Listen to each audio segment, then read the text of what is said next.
Baiklah, uh, izinkan saya memperkenalkan diri untuk final project dari Digital. Saya Muhammad Topel Al-Kahari dari Telkom University yang ikut program Fresh Graduate Academy dari Digital. Di sini ya bertema Big Data. Di sini saya melakukan analisis data kursus online untuk final projectnya. Pertama ada business understanding, yaitu mengetahui tingkat keterlibatan pengguna di berbagai kategori kursus untuk mengoptimalkan kurikulum dan strategi konten untuk meningkatkan partisipasi pengguna. Terus ada mengetahui perbedaan dalam keterlibatan atau penyelesaian kursus berdasarkan jenis perangkat yang digunakan untuk mengoptimalkan pengalaman pengguna dalam belajar.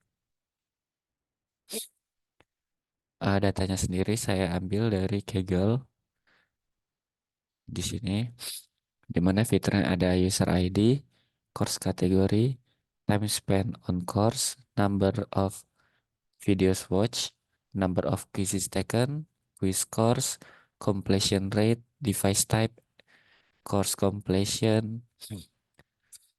Di sebenarnya eh, dataset ini itu bisa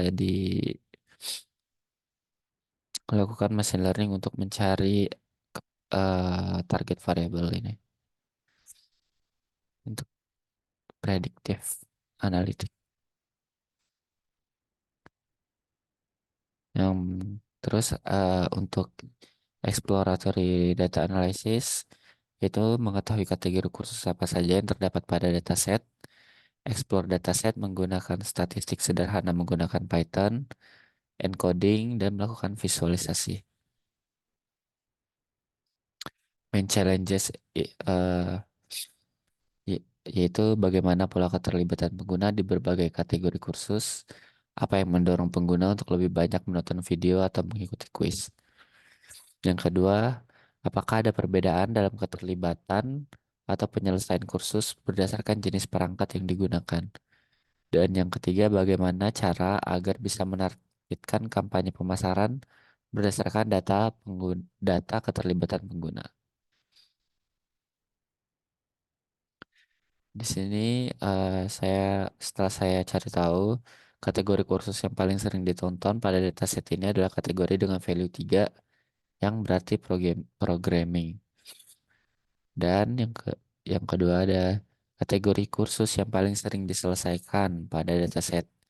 Yang saya dapat adalah kategori dengan value 1 yang berarti bisnis. Untuk eh, kategorinya yaitu udah saya encoding dan nilainya seperti berikut. Ada 0 untuk arts, 1 untuk bisnis, 2 untuk health, 3 untuk programming, dan 4 untuk science. Terus setelah dicari tahu lagi menggunakan visualisasi dari Seaborn, tidak ada perbedaan signifikan pada jenis perangkat yang digunakan dalam menyelesaikan kursus. Namun untuk perangkat dengan nilai 0 yaitu desktop sedikit lebih banyak. Conclusion yang saya dapat dari analisis ini yaitu adalah kursus yang paling diminati adalah programming dan bisnis.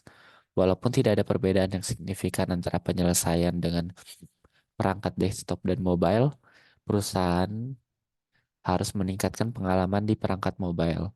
Dan perusahaan dapat mengadakan event-event yang menarik perhatian berkaitan dengan teknologi dan bisnis untuk menarik pengguna. Baiklah, saya akan menjelaskan step-step saya mengerjakan hal tersebut. Saya melakukan encoding atau meta analisis sederhana metadata menggunakan Colab. Itu pertama saya import library atau modul yang ingin saya pakai yaitu Pandas, NumPy. Sebenarnya hanya Pandas dan NumPy. Namun saya untuk jaga-jaga saya import Matplotlib dan Seaborn. Jadi saya load data menggunakan Pandas. Untuk datasnya sendiri saya udah masukin ke GitHub. Jadi saya memanggilnya lewat GitHub. Terus saya melihat data teratas, data paling bawah menggunakan head dan tail. Terus karena saya rasa user ID ini tidak terlalu berpengaruh atau tidak berpengaruh, benar tidak berpengaruh terhadap analisis saya, maka saya hapus user ID, kolom user ID tersebut. Selanjutnya saya menghitung course kategori. Di sini saya, di sini setelah saya lakukan encoding, sebenarnya saya melakukan value count ini untuk melihat ada di course kategori ini value-nya apa saja. Seperti yang saya sebutkan di PowerPoint. Terus saya eh, mengecek berapa shape atau jumlah kolom dan baris, jumlah baris dan kolom pada dataset, yaitu ada 9.000 baris, entries dan 9 kolom. Un- Selanjutnya saya melakukan, saya melihat data dengan sederhana, yaitu menggunakan fungsi info untuk melihat data type dan null column. Dilihat di sini bahwa non null count ini ada setiap data memiliki 9.000 non null, dan di sini range indexnya ada 9.000 entries di mana, yang berarti di sini tidak ada null values atau nilai yang kosong. Selanjutnya saya melihat apakah di dalam dataset terdapat nilai yang duplikat. Lalu saya menggunakan duplicate sum, saya drop duplicate, namun tetap mempertahankan yang pertama. Lalu saya menghitung statistik sederhana menggunakan describe, dan selanjutnya encoding menggunakan label encoder dari scikit-learn. Selanjutnya ekspor dia ke CSV.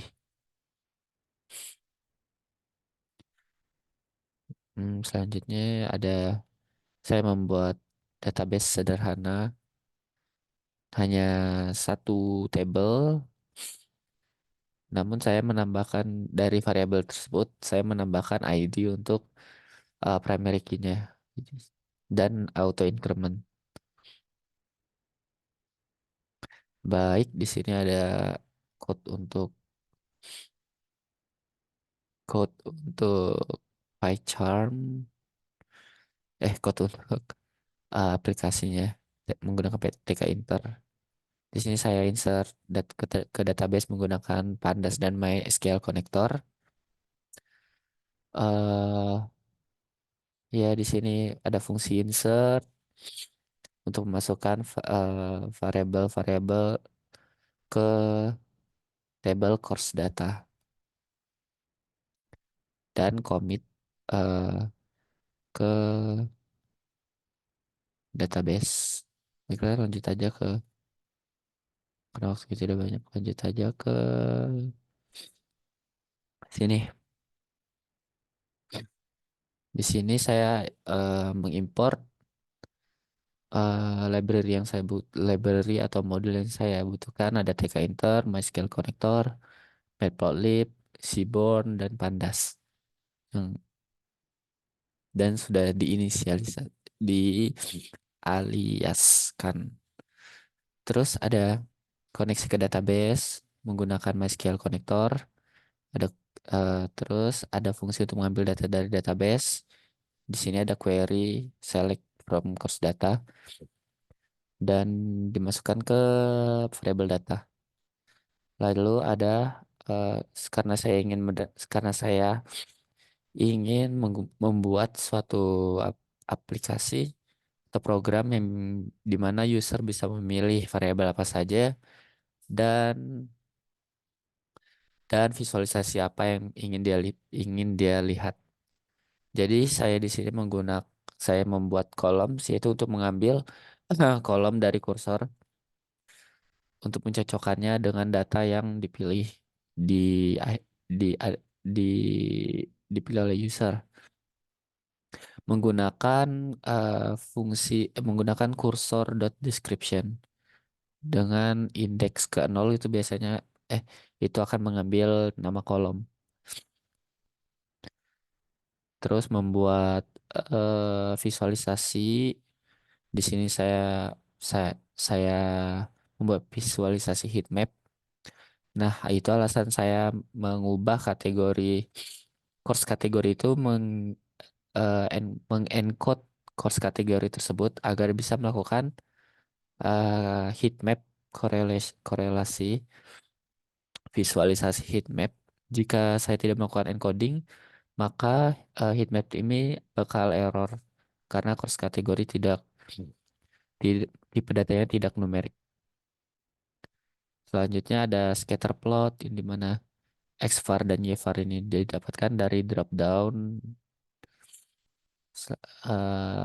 Bar chart juga sama, box plot juga sama. Untuk histogram ini hanya mengambil dari xvar atau x variable dari drop down untuk melihat sama frekuensi. Ada line chart juga. Di sini ada fungsi untuk menampilkan visualisasi berdasarkan pilihannya, membuat fungsi sederhana yaitu if. Kalau user milih heat map dia bakal milih xvar-nya apa, yvar-nya apa. Sebenarnya kalau heat map tidak masalah sih, karena heatmap bakal nampilin semua variabel dan menampilkan korelasinya. Korelasi variabel satu ya dengan variabel yang lain. Untuk yang scatter plot, dia akan mengambil dari xvar dan yvar. Terus ada inisialisasi root atau window untuk TK Inter. Title-nya Course Analysis Dashboard, root geometri 800 kali 600. Di sini ada drop down untuk memilih sumbu X. eh, Terus ada drop down untuk memilih sumbu Y dan memilih jenis drop down untuk memilih jenis visualisasi. Ada heat map, scatter plot, bar chart, box plot, histogram, dan line plot. Dan membuat tombol untuk eh, agar user ngeklik dan visualisasinya akan muncul. Contohnya di sini coba kita heat map. Di sini udah tampil heat map correlation heat map. Ya, memang di dataset ini variabelnya tidak terlalu bergantung kepada variabel lain ya. Bisa lihat di sini semakin terang warnanya maka korelasinya semakin satu variabel itu semakin berkorelasi. Terus di sini ada time spent on course bisa pakai bar chart. Di sini bisa pakai bar chart di mana course dengan nilai 3 sedikit lebih tinggi daripada yang lain. Astaga, ke- kehalang.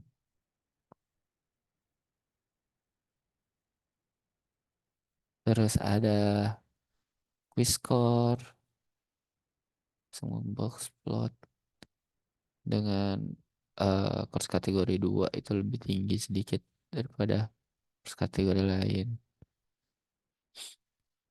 Baiklah, inti